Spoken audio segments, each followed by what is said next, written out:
2 years after the divorce, I ran into my ex-wife, Rose, at City Hall. She was with her childhood sweetheart and our daughter. They truly looked like an enviable, picture-perfect family. Our daughter, Lily, ran over excitedly and hugged my leg. "Daddy, Lily missed you so much." I calmly extracted my leg and looked at Rose. "Here to get your marriage license? Congratulations. Here's to a lifetime of happiness." She gave an awkward smile.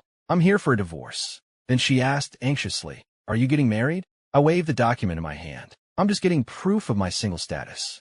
I never thought I'd see Rose again, especially not at a place like City Hall. Holding my freshly printed certificate, I happened to run into her at the entrance as she was walking with her head down. She looked up, stunned for a moment, and stared at me. "How have you been these past 2 years?" "I have no interest in catching up with the woman who cheated on me." I gave a non-committal answer as I headed for the door. "I'm Fina." She hurried after me, grabbing my arm. "Are you getting married?" Her urgency was strange. Why should she care if I get married? Seeing the impatience on my face, Rose let go of my sleeve. She searched for something to say. "It's been 2 years since we've seen each other." "That's right. The last time was 2 years ago, right here in this building. That was the day we ended our 3-year marriage." I gave up custody of her daughter and walked away with nothing just to get the divorce finalized. Back then, she had asked me at the door, "When are you coming back to get your things?" I glanced at the sky, then back at her. "How about now?" I only took 2 things, the key to my father's old place and the only photograph I had of him. As I was about to leave, Rose,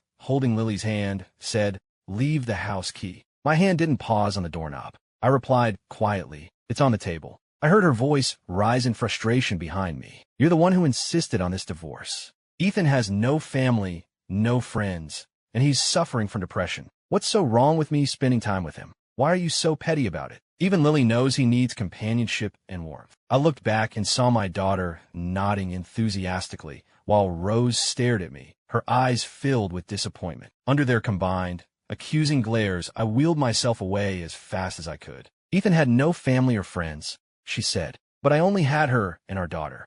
I glanced at the photo of my father. Now I didn't have to compete with Ethan anymore. My wife and daughter were no longer mine. Ethan was Rose's childhood sweetheart. They grew up together.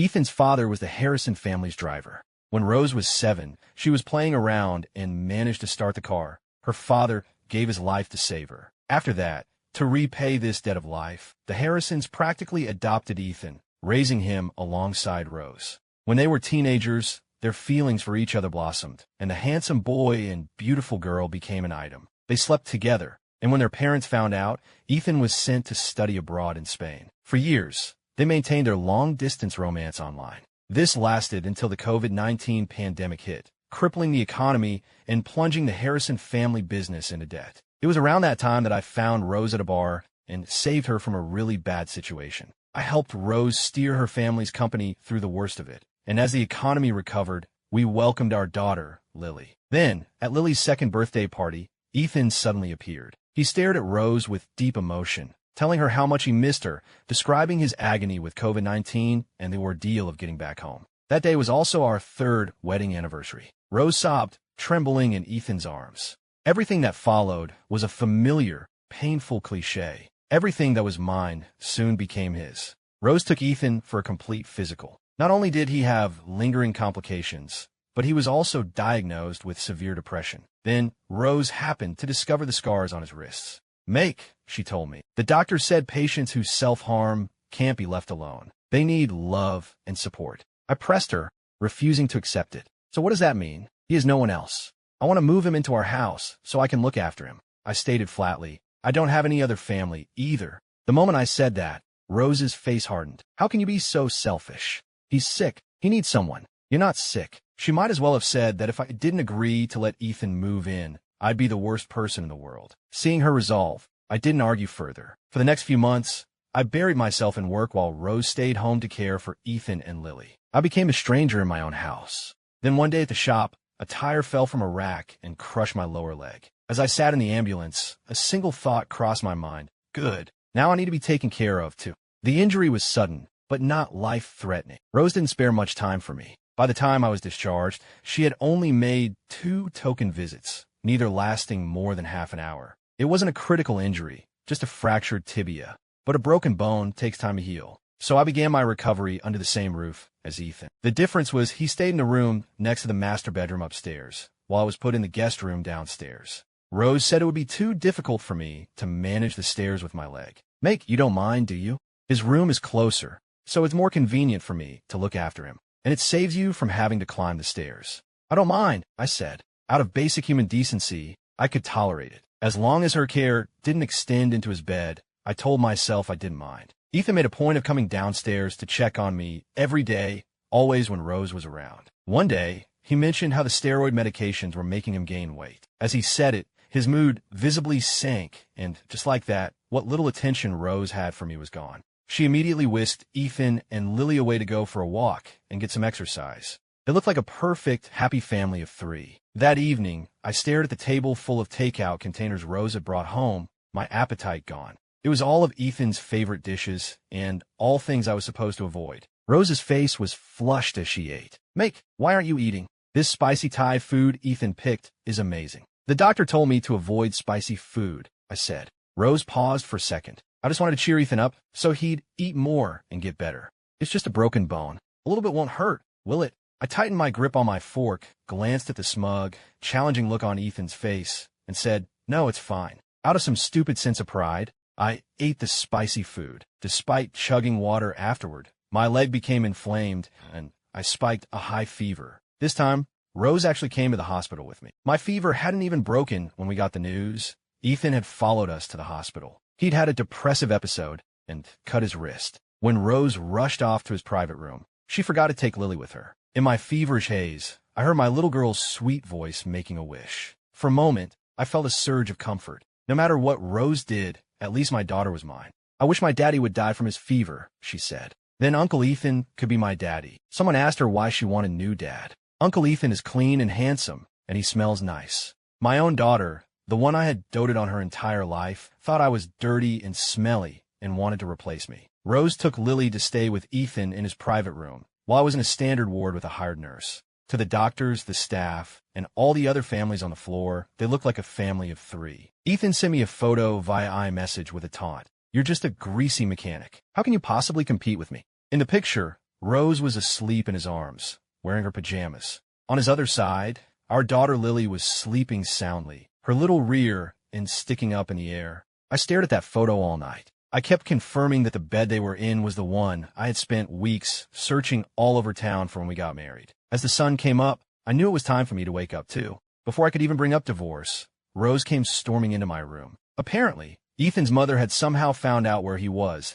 and had shown up at his room demanding money. The confrontation had triggered Ethan, making his condition worse, and Rose came looking for me, ready for a fight. I picked up the paper she had thrown in my face in front of everyone in the ward. It was a printout of an iMessage money transfer I had sent to Ethan's mother. You knew he needed peace and quiet. Why would you call that woman here? Now he's threatening suicide. Are you happy now? Rose was hysterical, slapping at my broken leg as she yelled. I'm just looking after him. I wasn't going to divorce you. Why can't you just try to understand? I knew there was no point in arguing. She wouldn't believe me. I pulled out the divorce papers I had already printed. Let's get a divorce, I said. Then you can take care of him forever. City Hall is never short on business. People always seem to be coming or going in pairs. Rose and I stood there, facing each other from about 6 feet apart. I tried to find you afterward, she said, but I couldn't get in touch. When we divorced, I only took the photo of my father and the key to his old house. I was there the whole time she was supposedly looking for me, letting my leg heal. It was only a 30-minute drive away, but it was a place she had never once been willing to visit.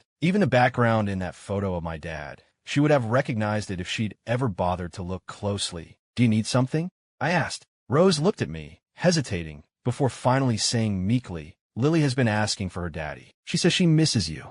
I replied flatly. Doesn't she have a father? The one she wanted, Uncle Ethan. When I first heard my daughter wish I was dead, my heart felt like it had been put through a meat grinder. But 2 years have passed, and I made my peace with it. I had no desire to stroll down memory lane with my ex-wife, especially since I was in a hurry to get to the city planning office. I glanced down at my watch. I have to run. Before I could finish, a little pink blur shot forward and wrapped herself around my leg. Daddy, you came. Lily missed you so much. It was my daughter. I looked down at her and could see my features in her face. I gave her cheek a gentle squeeze and slowly eased my leg away. Ethan trailed behind them, looking more worn out than he had 2 years ago, but his mouth was just as nasty. Look what the cat dragged in. Can't stay away, can you? Clearly, he thought I was there to make trouble for them. God knows, if I'd had any idea they were getting married today, I would have waited a few more days to get my buyout check from the city. I never would have come for this stupid certificate. Congratulations, I said. You finally made it official. All three of them stared at me. Rose's expression was complex, Lily looked confused, and Ethan was the most transparent, hatred practically written across his face. I had no idea what was going on. Rose bit her lip, holding Lily's hand and looking at the floor. Then she suddenly looked up and met my eyes. Are you really this clueless? Or are you doing this on purpose? Lily, being just a kid, started, Daddy, it's not.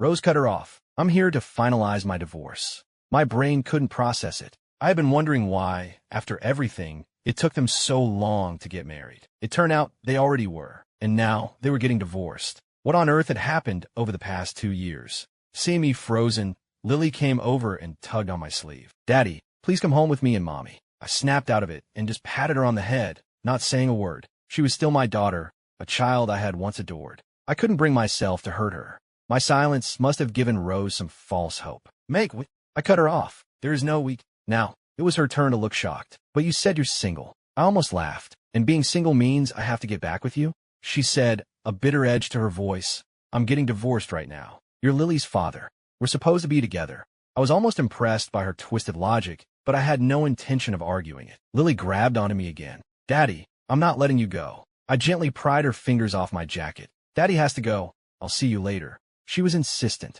Mommy's getting divorced right now. Then you two can be together again. We're supposed to be a family. Such a serious expression looked strange on a 5-year-old's face. I glanced up at Rose, who made no move to intervene. I let out a short, harsh laugh. Lily, weren't you the one who wished I would die from that fever? I asked her. When your mom and I got divorced, you were thrilled. My question left her speechless. After a moment, she stammered, but you're my daddy. That's different. I used to think I was different, too.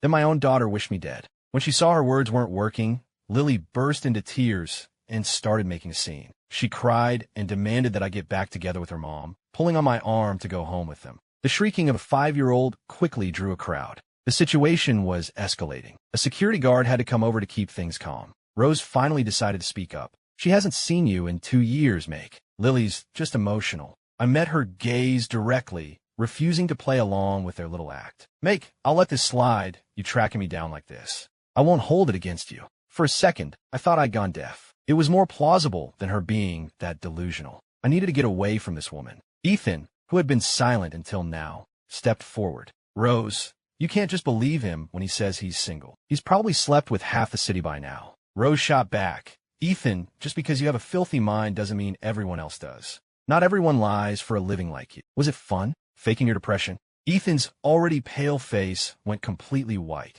I only knew he wasn't really sick by pure chance. After the divorce, I had gone back to my father's old house to recover, and I wasn't trying to keep tabs on them. Thanks to Rose's little stunt in the hospital, my leg had been re-injured, and I needed another surgery to fix it. One day, bored, I was wheeling myself down the hall and overheard a couple of nurses chatting. It turned out Ethan had been the one to call his mother. It turned out he'd cut his wrist because he was jealous of Rose paying attention to me. It turned out his whole severe depression diagnosis was fake. He'd bribed a doctor. Suddenly, it all made sense. Why his episodes were always so perfectly timed. Why his mother's arrival was so convenient. But still, one nurse said, how would the husband know the other guy's mom? The other guy must have set him up. That poor husband. It was a plot hole so obvious that strangers could see it. But Rose had blamed me without a second thought. And get this, the other one added, it was just a scratch, but they wrapped it up like he'd lost a limb. What a drama queen. And the wife is totally blind to it, even though she's supposed to be some big CEO.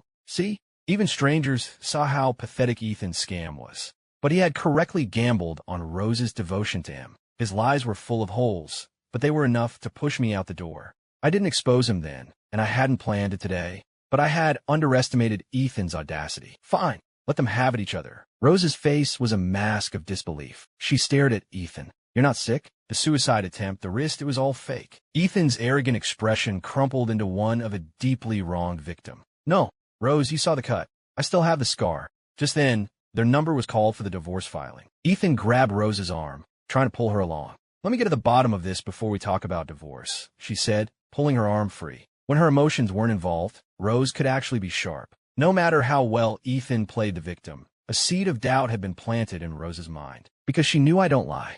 Rose, I don't want this divorce, Ethan pleaded. You don't even have to give me any of the assets. So that was his angle. If they divorced, he'd get a settlement. If they stayed together, he'd keep spending her money. He won either way. Rose, I said, you should really look into this. See if he's as innocent as you think. With that, I left. I had a check to cash. I was in a hurry and driving fast. It wasn't until I stopped at a red light that I noticed Lily huddled in the back seat. She must have been afraid I'd take her back, because she said quickly, Daddy, I want to stay with you. I'll be really good, I promise. It was too much a hassle to turn around, so I had no choice but to take her with me to the city office. While we were waiting, I saw another family there for the same reason. The dad had his kid up on his shoulders, and the mom was watching them lovingly, telling him to be careful. Lily stared at them with such envy, her little hand clutching mine tighter. I knelt down.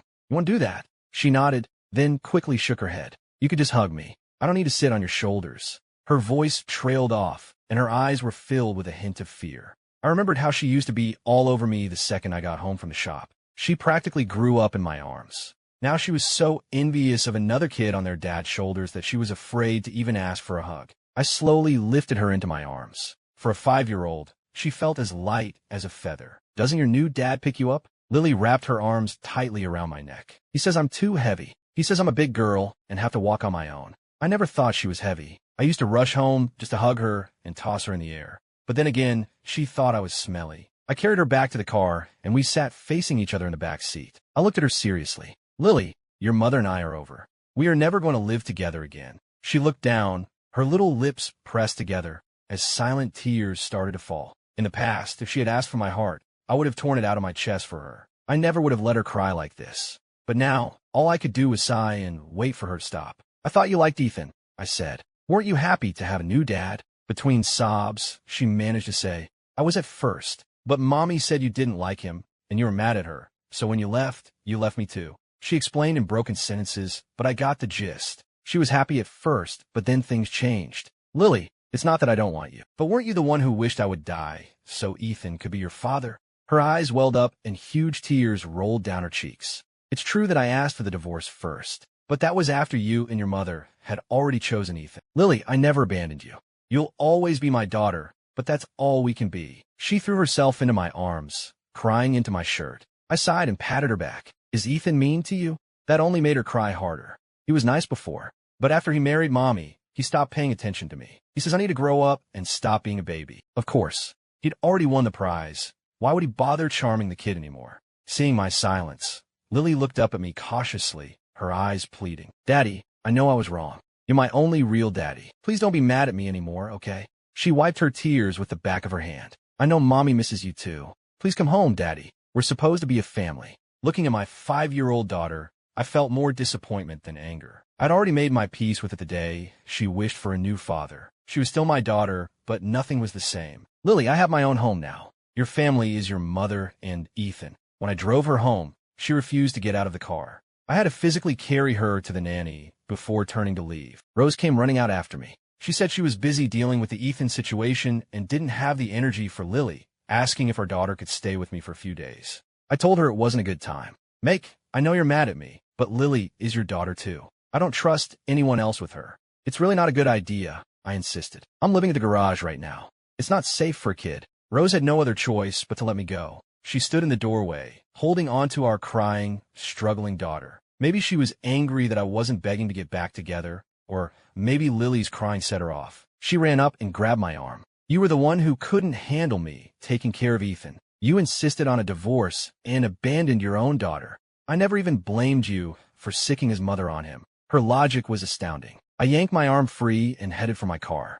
She ran to block my path again. Make, you knew about the city buying out that old property, didn't you? You planned this whole thing. I just stared at her, completely baffled by her screaming accusations. It had only been a few hours, and she'd already found out about the buyout. I wondered why she hadn't also found out when the deal was finalized. Rose, just because you think that way doesn't mean I do. She stuck her chin out stubbornly. Fine, maybe I'm wrong about the buyout. But what about the money you sent to Ethan's mother? How do you explain that? This woman was impossible. I didn't explain it then, and I'm not going to now. You should ask your source. Make, I'm sorry, she started. But Ethan said, I cut her off, too tired to argue. Get out of the way. Under the desolate stares of both mother and daughter, I got in my car and drove off. I didn't feel like I could breathe again until I was back in my garage. The garage had only been open for 6 months and was still finding its footing. Thanks to Rose, my second surgery had put me in a hospital for a month, followed by 6 months of physical therapy before I could even walk properly again. I spent another 6 months after that at the old house, slowly getting back to the point where I could squat and move freely. This was long before any news of a city buyout. I used the money I'd saved in college to get back into my old line of work. I'd majored in mechanical engineering in college. It wasn't just because of what happened to my father. I genuinely loved it. I graduated at the top of my class and won the department's top scholarship. To get more hands-on experience, I opened my own garage while I was still in school. Over the next few years, my skills and reputation grew, and the business expanded. By the time I graduated, I had a healthy savings account and had made a name for myself in the local scene. I met Rose when I was back in my hometown on a break to visit my father's grave. I was just trying to help someone out of a bad spot. I never imagined where it would lead. To help her family's company survive, I closed my own successful garage and took a job as a technical advisor, starting from the ground up at the Harrison Corporation. Now, I'm a mechanic again, working for myself. And this time, there's no one around to complain about the smell of grease on my clothes. Given how despicable Ethan had been, I decided it was time to settle a few scores. I made an anonymous call to the hospital and reported Ethan for bribing a doctor to falsify his medical records. The doctor in question was quickly investigated, and Ethan's actual diagnosis, mild anxiety, came to light. Rose finally stopped letting her heart rule her head and sicked the company's lawyers on him for the divorce. During that time, her driver started bringing Lily to the garage every day. She would sit with me for hours, not even minding when I was covered in grease. The few guys who worked for me all knew I had a daughter and was divorced. Rose started coming by sometimes, too. She would just sit there, staring into space. And every time she left, she'd look at me with this hesitant, heartbroken expression, as if I were the one who had wronged her. Eventually, the guys at the shop started gossiping. Think she's trying to get back with the boss? She's here every day with the kid, looking all sad, trying to make him feel guilty. I bet we're getting a boss's wife soon. I overheard them one day and said flatly, "That will never happen." One day, Rose came in and tossed a manila envelope on my desk. I pushed it right back at her without opening it. I wanted nothing more to do with her. "Make, do we have to be like this?" she asked. "You walked away with nothing. These are company shares. You earned them." "You're right, I did earn them," I said. "The Harrison Corporation wouldn't be where it is today without me. I don't want them." The fact that she was offering founders stock told me Ethan must have really been putting her through hell. "If you insist, put them in Lily's name. I am her father, after all." Rose looked like she was on the verge of tears. Ethan was threatening to kill himself. We only got married so I could take care of him without causing a scandal, and Lily said she liked having him as a dad. I had no patience for her excuses. I cut her off. What's done is done. Just try to be a better mother to Lily, and open your eyes the next time you get involved with a man. Her eyes shot wide, and she said with the fervor of a vow, "I'm never getting married again. Unless it's to you. Don't say things you don't mean. You don't believe me?" "No," I said. "I haven't believed you since the day I saw that picture of Ethan in our bed." The next time I saw Rose, she had news about Ethan's mother. I found her. She died in a car accident 3 months ago. We went to the crematorium together. When I filled out the paperwork to claim the ashes on the line for relationship to deceased, I wrote son in a parking lot. Rose stopped me as I held the urn. She grabbed my wrist, her eyes searching mine for an answer. "Make, was Ethan's mother your mother too?" "Yes," I said. "My stepmother, to be exact." I opened my car door, and she got in with me. I started the engine, and the silence was deafening. "You've known Ethan this whole time?" she finally asked. "Since I was 3, I said. "I met him years before you did." I drove us to the river and buried the ashes near the water. "Rose," I said, "that night I found you at the bar. Even with all the makeup and as drunk as you were, I recognized you instantly. You were the little girl my father died to save. My own mother died giving birth to me. When I was 3, my father met Ethan's mom and remarried. He moved us all to this city. He got a job as a driver for a rich family, the Harrisons, driving their daughter to and from school. Sometimes, my dad would bring home fancy toys or expensive snacks, things I'd never seen before. But my dad was gone all day, and my stepmother always favored her own son. I only got to eat what Ethan didn't want and play with the toys he broke. Then one day, my father didn't come home at all. When the Harrison family came looking for the driver's son, my stepmother pushed Ethan forward. It was a cruel coincidence. Ethan had taken my father's last name, Miller. I had my mother's. The Harrisons never suspected a thing. Ethan took my place and my stepmother left town with me. She took the money the Harrisons gave her and got hooked on gambling. She'd disappear for days on end. I basically grew up on the kindness of neighbors. The day I left for college, I cut off all ties with her for good. I only saved you that night because I couldn't stand to see the girl my father gave his life for be taken advantage of. Rose stared at me, her eyes red with unshed tears, her voice thick with accusation. Why didn't you tell me? From the very beginning?